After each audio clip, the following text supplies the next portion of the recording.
सुन्न सी हो गई। अब उसे खुद की धड़कन सुनाई देने लगी। डर नहीं पर बेचैनी सी होने लगी उसे। उसने फिर से उसके पैरों की ओर देखा। मैडम जी, जैसा दिखता है वैसा होता नहीं।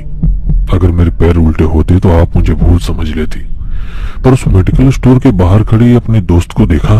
तभी खुशबू ने उस मेडिकल की ओर देखा। उसकी दोस्त अभी भी वहीं खड़ी थी।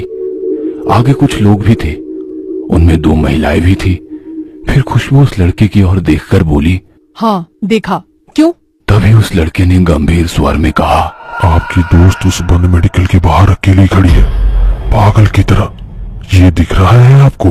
उसकी उन बातों से खुशबू के पैरों तले जमीन सरक सी गई और उसने झटके से मुड़ के देखा तो मेडिकल खोली थी और उसकी दोस्त अभी भी लाइन में खड़ी थी। खुशबू को बहुत गुस्सा आया। अरे मैड, होश में तो होना, या थोड़ी पी रखी है? वो मेडिकल स्टोर आपको बंद दिख रहा है? तभी वो लड़का शांति से कहने लगा, मैं तो होश में हूँ, पर आपकी नजर आपको धोखा दे रही है। ठीक से देखो। उसकी भारी आवाज खुशबू के कानों में गूंज रही थी। उसे कुछ भी समझ नहीं आ रहा था। उसके चेहरे के डर को देखते हुए उसने फिर से कहा, क्या हुआ? पीछे मुड़ने का साहस नहीं हो रहा ना? तुम्हारी फालतू की बातें बंद करो। इसी को डर कहते हैं।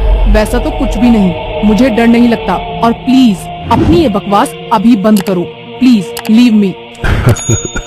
हम कितना इनकार करें, मन के एक छोटे से कोने में डर छुपा होता है। और हर शहर में एक तो ऐसी जगह होती है, वहां से गुजरते हुए हमारे मन में डर सा लगता है। अक्सर 4 लोगों में मुझे डर नहीं लगता कहने वाले ऐसी जगह डर जाते हैं।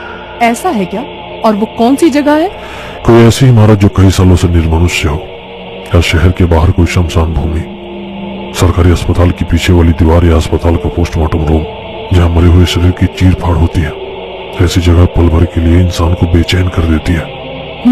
होगा शायद, पर यहाँ तो ऐसा कुछ नहीं दिखाई दे रहा है ना? अपनी भौहें ऊंची करते हुए उसने कहा। क्या? उसकी प्रशात्मक नजर को देखते हुए उस लड़के की नजर इमली के पेड़ के पीछे पत्थर की उस दीवार पर आकर रुकी। अपनी शांत और गंभीर आवाज में उसने कहा, ये सरकारी अस्पताल की पीछे वाली दीवार है, और इस दीवार के बराबर पीछे एक रूम है, पोस्टमार्टम रूम, जहाँ भी किसी शरीर की चीर फाड़। बस। अपने कान को बंद करते हुए उसने अपनी आंखें बंद कर ली और उस लड़के को बीच में ही रोक दिया। फिर उसने मोबाइल निकाला और अपनी कानों में लगाया। ना चाहते हुए भी उसने तिरछी नजर से उस दीवार की ओर देखा, जिसे देखकर उसका मन और भी बेचैन सा होने लगा। यहाँ से तो जाना ही बेहतर है। खुशबू बुदबुदाई। मनीषा को दवाई मिली होगी या नहीं ये देखने वो पीछे मेडिकल स्टोर की तरफ मुड़ी और उसकी धड़कन थम सी गई। डर की एक